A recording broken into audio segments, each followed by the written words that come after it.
नमस्कार, आप देख रहे हैं अपना हिमाचल। मैं हूं आपके साथ अबू हुरैरा और अब खबरों को विस्तार से देखते हैं। हमीरपुर में मुख्यमंत्री सुखविंदर सिंह सुक्खू ने अपने प्रवास के दूसरे दिन नादौन विधानसभा क्षेत्र का दौरा किया। दौरे के दौरान मुख्यमंत्री का हमीरपुर से लेकर नादौन तक पहुंचने में जोरदार स्वागत किया गया और जगह जगह पर लोगों ने सड़कों पर फूल मालाएं पहनाकर सुक्खू का स्वागत किया। वहीं क्रिडी मैदान में आयोजित जनसभा में पहुंचने पर भी सुक्खू का जोरदार स्वागत किया गया और मंच पर सीएम सुक्खू को शाल, टोपी और स्मृति चिन्ह देकर सम्मानित किया गया। कार्यक्रम में केसीसी बैंक के चेयरमैन कुलदीप पठानिया, सीएम राजनीतिक सलाहकार सुनील शर्मा बिट्टू के अलावा एसपी आकृति शर्मा, डीसी देवेशवेता, एसडीएम अपराजिता भी मौजूद रहीं। अपने संबोधन के दौरान सीएम ने कहा कि हिमाचल मेरी कर्मभूमि है और कहते हैं कि सब्र का फल मीठा होता है। पर हिमाचल मेरी कर्मभूमि है।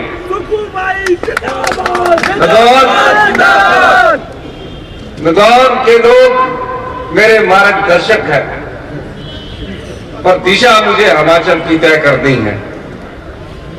मैं बार बार आपके पास एक बात कहता हूं, अब मौका हमें मिला है, समय अभी कम हुआ है, थोड़ा आप लोगों को भी इंतजार करना पड़ेगा। जब आप इंतजार करेंगे तो कहते हैं कि सब्र का फल तो सब्र का फल हमेशा मीठा होगा। लेकिन जब मैं जोसपुर में अभी रुका तो मैंने देखा और मैंने उन्हें टारगेट दिया है कि इस मेडिकल कॉलेज में कोई पैसे की कमी नहीं आने दी जाएगी और अप्रैल में हम इस मेडिकल कॉलेज का उद्घाटन करेंगे। आपको भटकना नहीं पड़ेगा। हिमाचल के विकास में, हिमाचल के गरीबों की समस्याओं के समाधान में, युवाओं को रोजगार देने के लिए, महिलाओं को सम्मान देने के लिए, किसानों को उचित मुआवजा मिले, इस दृष्टिकोण से हमारी सरकार कार्य कर रही है।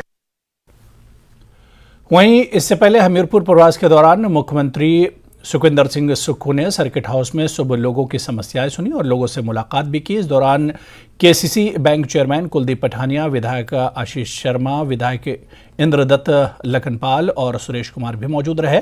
यहां सीएम सुक्खू ने कहा कि आने वाले समय में हिमाचल की अर्थव्यवस्था को पटरी पर लाया जाएगा।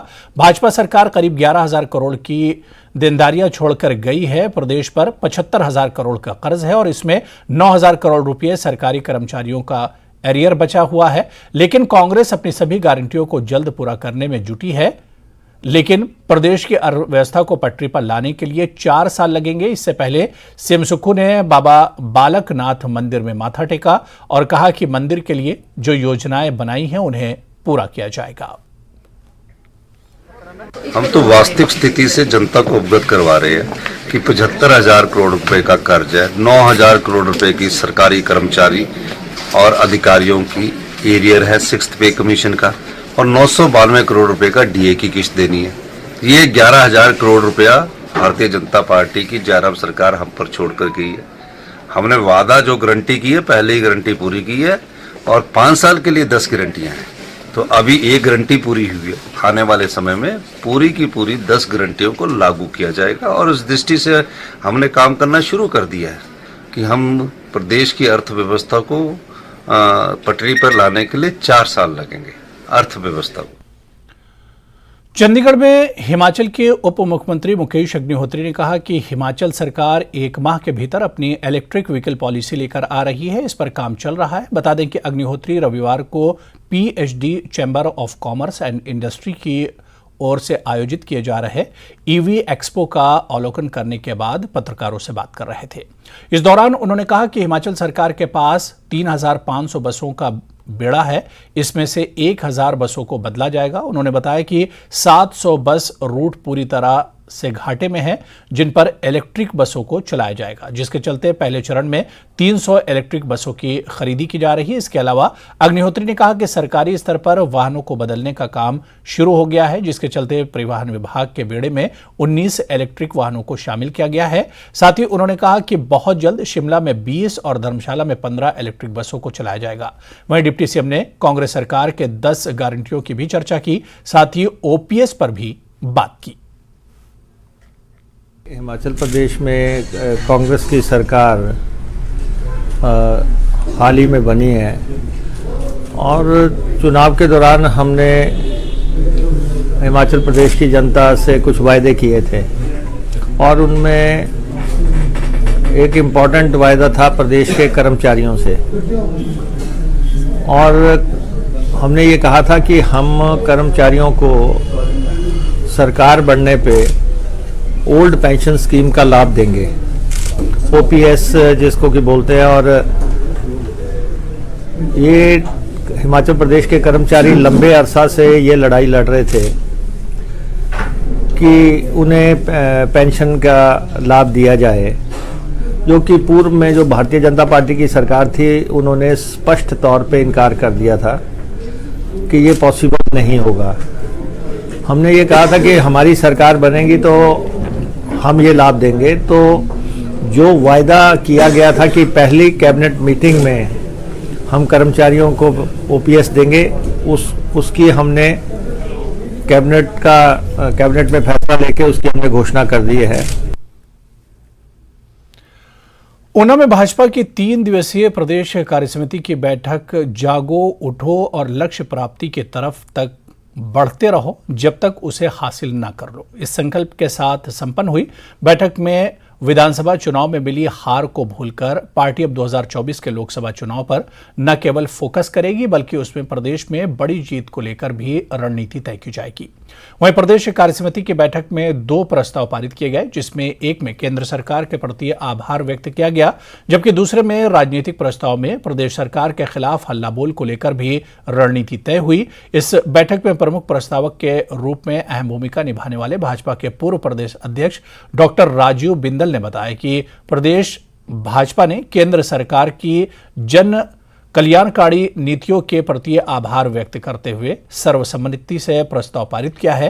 केंद्र सरकार की ओर से प्रत्येक वर्ग के लिए बनाई जा रही योजनाओं को न केवल सराहनीय करार दिया गया बल्कि इन्हीं योजनाओं का अंतिम छोर के अंतिम व्यक्ति तक लाभ पहुंचाने का भी संकल्प दोहराया गया। जो मुख्य रूप से विषय आया है, हम लोग जो चुनाव के अंदर जनमत प्राप्त नहीं कर पाए हैं, उस जनमत प्राप्त को ना करने के बाद जो उदासी आई है उसको छोड़ करके नए लक्ष्य की प्राप्ति के लिए सब लोग आगे बढ़ें। ऊना में बीजेपी की कार्यसमिति की बैठक से इतर नेता प्रतिपक्ष जयराम ठाकुर ने कोटला कला में श्री राधा कृष्ण मंदिर जाकर पूजा अर्चना की। उन्होंने यहां संत बाबा बालजी महाराज का आशीर्वाद भी लिया और उनसे कुछ देर चर्चा भी की। इस मौके पर भाजपा के पूर्व प्रदेश अध्यक्ष और ऊना के विधायक सतपाल सिंह सत्ती भी मौजूद रहे। इस कार्यक्रम का आयोजन आप हर साल करते हैं और बहुत श्रद्धा के साथ करते हैं। मुझे इस बात की खुशी है कि आज के इस युग में अपने धर्म के लिए समय निकालना, अपने आस्था के प्रति श्रद्धा जहां है उसके लिए समय निकालना। ऊना में चल रही भाजपा की प्रदेश कार्यसमिति में हिस्सा लेने के लिए केंद्र सूचना प्रसारण और खेल मंत्री अनुराग ठाकुर पहुंचे हैं, जहां उन्होंने प्रदेश कार्यसमिति के सत्र को संबोधित भी किया। इस दौरान भाजपा कार्यकर्ताओं ने अनुराग ठाकुर का जोरदार स्वागत किया। इस मौके पर अनुराग ठाकुर ने कांग्रेस सरकार पर जमकर निशाना साधा और कहा कि अभी सत्ता में आए कांग्रेस को कुछ दिन ही हुए हैं और सरकार ने अभी से अपने हाथ खड़े करना शुरू कर दिए हैं। उन्होंने केंद्रीय बजट की तारीफ की और कहा कि हिमाचल में रेल विस्तार से जनता को लाभ होगा।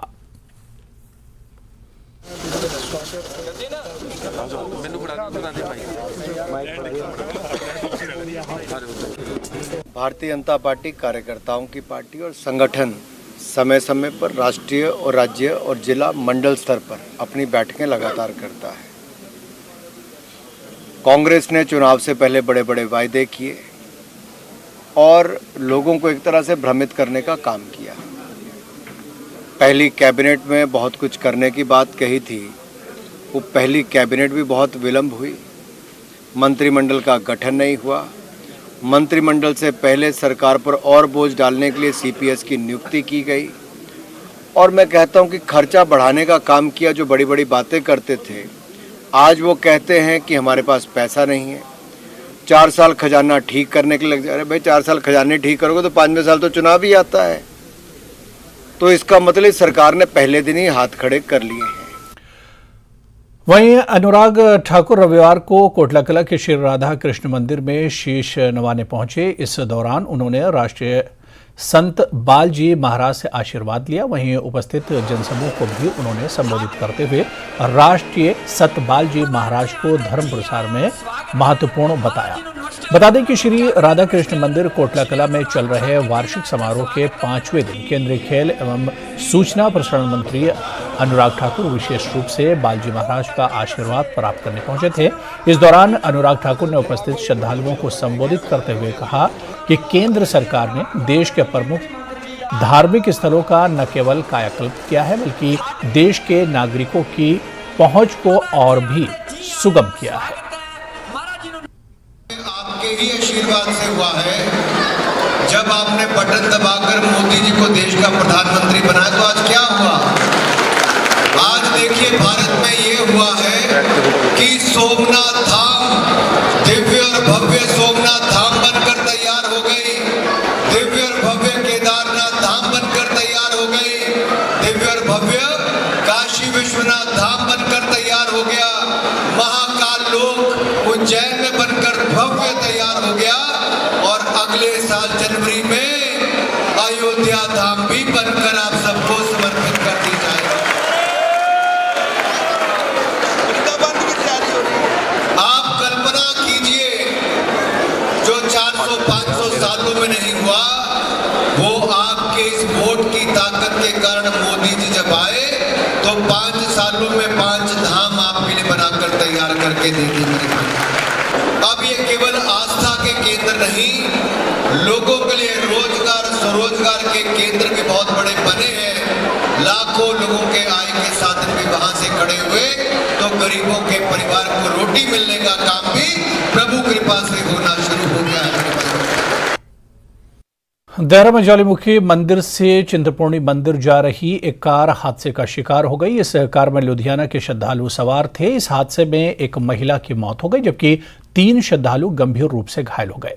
यह हादसा सामने से आ रही दूसरी गाड़ी को बचाने के चक्कर में पेश आया। सिविल हॉस्पिटल चिंतपूर्णी के डॉक्टर शिवा ने बताया कि 5 लोगों को सिविल हॉस्पिटल में लाया गया था। इनमें से भूपेंद्र हर्ष फिरका घायल हो गए, जबकि पुष्पा नाम की महिला की मौत हो गई।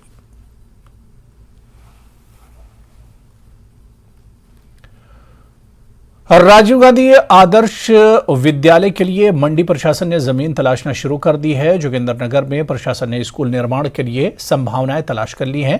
शहर से करीब 3 किलोमीटर दूर 50 बीघा सरकारी भूमि पर राजीव गांधी आदर्श स्कूल का निर्माण की योजना तैयार की जा रही है। प्रशासन औपचारिकताएं पूरी कर प्रदेश सरकार को योजना का प्रारूप भेजेगी।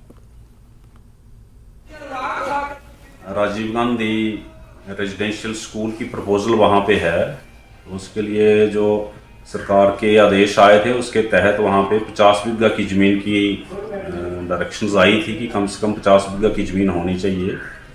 तो हमने शानन में जो गांव है वहाँ पे ये ज़मीन देखी है और उसकी प्रपोजल बना के डीसी ऑफिस को भेजी है, जहाँ से वो आगे फिर सरकार के लिए जाएगी। मंडी में राजस्व, बागवानी और जनजातीय विकास मंत्री जगत सिंह नेगी ने विश्वविख्यात त्रिवेणी संगम रिवालसर में भारतीय बौद्ध परंपरा पर आयोजित राष्ट्रीय सम्मेलन में शिरकत की। उन्होंने यहां भारतीय बौद्धों के लिए कार्यरत संस्था को 5 लाख रुपए की सहायता अपनी निधि से दी। इस राष्ट्रीय सम्मेलन में बौद्ध धर्म को जानने वाले कई विद्वान पहुंचे। देश के अंदर जो है बहुत सारे धर्म है हमारे हिंदुस्तान के अंदर, और हर धर्म में बहुत सारे धर्म गुरु हैं। हर किस्म की यहाँ पर जो है इसमें अपने अपने जो है यहाँ पर हर धर्म अपने जो है धर्म को आगे बढ़ाने के लिए हर प्रकार की जो है इनके कोशिशें रहती है। वहीं पर हमें संविधान के द्वारा जो है बौद्ध धर्म को भी उसी तरह से जो अन्य धर्म है उतना ही आगे प्रसार और प्रचार करने का हमें अधिकार है। बिलासपुर में एकीकृत बागवानी विकास मिशन के अंतर्गत निर्मित मशरूम इकाई और फ्लोरी कल्चर क्लस्टर का राजस्व बागवानी एवं जनजातीय विकास मंत्री जगत सिंह नेगी ने निरीक्षण किया। इस दौरान उन्होंने कहा कि कांग्रेस की ओर से घोषित 10 गारंटी योजनाओं को चरणबद्ध तरीके से पूरा किया जाएगा और हिमाचल के निचले क्षेत्रों में HP शिवा प्रोजेक्ट चेंजर साबित होगा।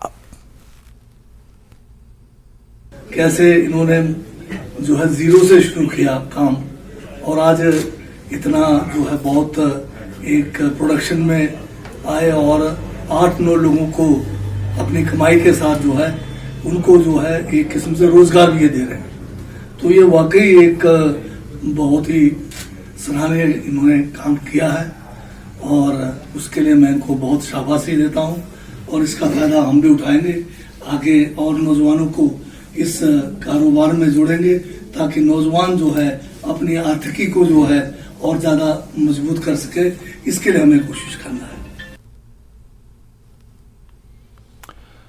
चलिए आगे बढ़ेंगे। प्रदेश में कैंसर के मरीजों को इलाज के लिए अब बाहरी राज्यों में जाने की जरूरत नहीं होगी। हिमाचल के सबसे बड़े हॉस्पिटल IGMC में करीब 33 करोड़ की लागत से 2 मशीनें खरीदी जाएंगी। इनमें 24 करोड़ की लीनियर एक्सेलेटर मशीन और 9 करोड़ रुपए की कीमत से CT साइमुलेटर नीदरलैंड से मंगाई गई है। मशीन तैयार करने और शिमला हॉस्पिटल में फिट किए जाने का काम अगले 2-3 महीनों में पूरा कर लिया जाएगा और उम्मीद है कि अप्रैल के बाद कैंसर के मरीजों को इलाज के लिए PGI के चक्कर नहीं काटने पड़ेंगे। IGMC principal doctor Sita Thakur ने कहा कि IGMC प्रशासन इस स्पेशल मशीनों को रखने के लिए नई बिल्डिंग भी तैयार कर रहा है। में तो हमारी बड़ी सारी मशीनें नई आ रही हैं, जैसे हमारे पिछली बार लाइनेक जो हमने बोला लीनियर एक्सेलरेटर और एक CT सिमुलेटर है वो जो रेडियोथेरेपी मतलब जो कैंसर के इलाज के लिए रेडिएशन देते हैं वो मशीन हमारी उसके ऑर्डर जा चुके हैं जैसे मैंने पहले बताया था और वो आने में थोड़ा 1-2-3 महीने लगते हैं बिकॉज बाहर से आती हैं वो। बाकी हमारा तैयार है उसके लिए। दूसरा एक वो पेट स्कैन और स्पेक्ट CT 2 वो हैं, उसके लिए तो अभी प्रोसेस शुरुआत हुई है। हमने लैंड एक्वायर कर ली है, लैंड ट्रांसफ़र हो गई है, उसकी क्लियरेंस आ गई है, फॉरेस्ट वगैरह से क्लियरेंस आई है। अब हमारी उसकी बिल्डिंग शुरू होगी और जैसे जैसे बिल्डिंग बनेगी साथ में हम मशीनों की भी मतलब परचेज की प्रोसेस शुरू करेंगे। चलिए यहाँ पर रुकेंगे फिलहाल छोटे से ब्रेक के लिए।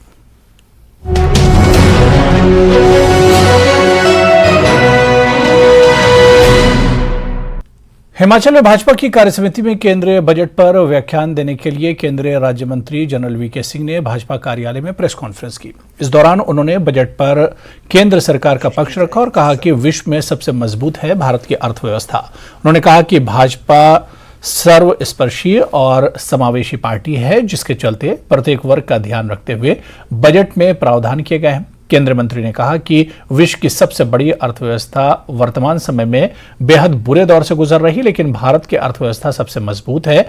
इसी का फायदा उठाते हुए केंद्र सरकार ने इस समावेशी बजट को प्रस्तुत किया है। ये बजट अब तक के बजटों की श्रृंखला में जो उनके अंदर जो एक विचारधारा थी, एक सोच थी, उसको लेकर बनाया गया है। और दूसरी चीज, ये बजट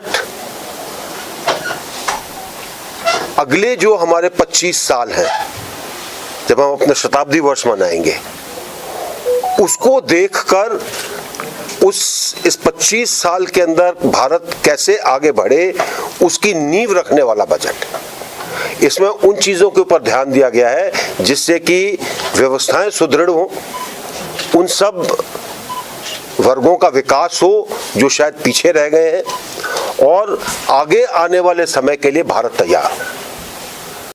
हमीरपुर में जनसभा को संबोधित करते हुए सीएम सुखविंदर सिंह सुक्खू ने सीमेंट प्लांट विवाद पर बड़ा बयान दिया। सीएम सुक्खू ने कहा कि खनिज हमारे हैं लेकिन हमें ही सीमेंट सस्ता नहीं महंगी मिलती है। ट्रक ऑपरेटर्स हड़ताल पर बैठे हैं। कंपनी इन्हें माल भाड़े का रेट कम करने के लिए बाध्य कर रही है। इस व्यवस्था को बदलने की जरूरत है। सीएम ने कहा कि सुधार में समय लगता है कड़े फैसले लेने पड़ते हैं। हमने जो भी गारंटी दी है उसे 5 साल में पूरा करेंगे, जो कहा है वो करेंगे। सीमेंट महंगा, मिनरल हमारे, रेल पटरी के लिए आधा पैसा हिमाचल प्रदेश सरकार का, लेकिन सीमेंट हमें सस्ता नहीं। आज हड़ताल करके वो लोग बैठे हैं, हमारे ट्रक ऑपरेटर्स के लिए वो किराया कम करने के लिए वो बाध्य कर रहे हैं। इस प्रकार की व्यवस्था को बदलने की भी जरूरत है। यही नहीं, हमने अपनी माताओं से कहा था, जो भी हमने गारंटी दी है वो 5 साल की दी है। मैं देखता हूं कल प्रेस वाले लिखते हैं कि 1 महीने में ही हो जाए।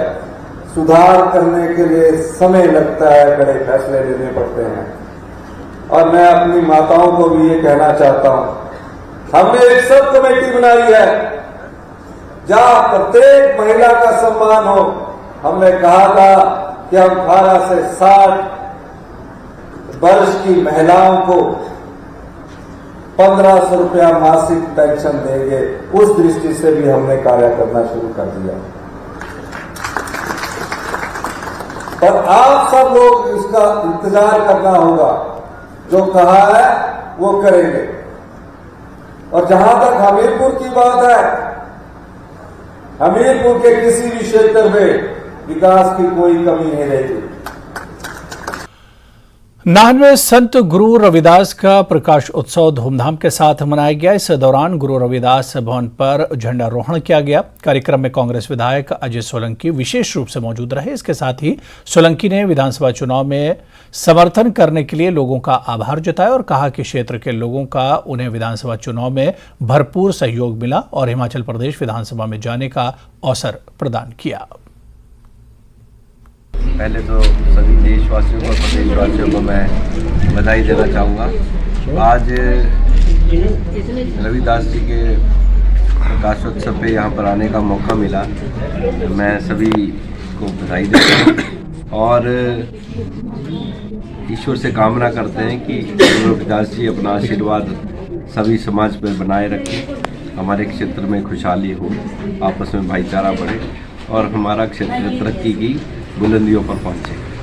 और आज तो केवल प्रकाश उत्सव में केवल बधाई देना चाहूँगा। बाकी जो भी मैं आपके माध्यम से सभी समस्त यहाँ के वार्ड नंबर 11 और वार्ड नंबर 13 के सभी प्रबुद्ध जनता का धन्यवाद भी करना चाहूँगा, जिनके आशीर्वाद से जो है भरपूर आशीर्वाद जो इन विधानसभा चुनाव में मिला, इसकी बदौलत मैं जब विधानसभा के अंदर पहुंच पाए।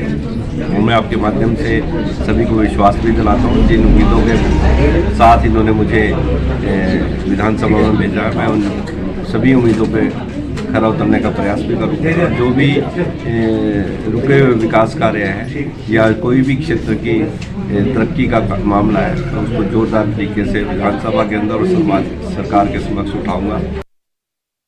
बीते दिन चंडीगढ़ के सेक्टर 9 सैलून में काम करने वाली लड़की के साथ रेप मामले में आरोपी नामी हेयर ड्रेसर सनी अली को पुलिस ने गिरफ्तार कर डिस्ट्रिक्ट कोर्ट लेकर पहुंची।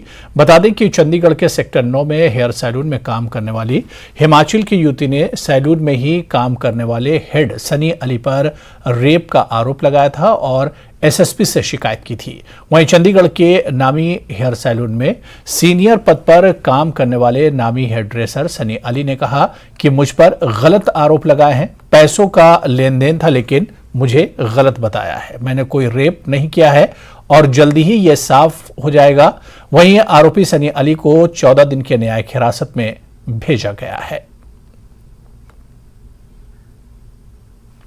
तो चलिए इस बुलेटिन में भी फिलहाल इतना ही। नमस्कार।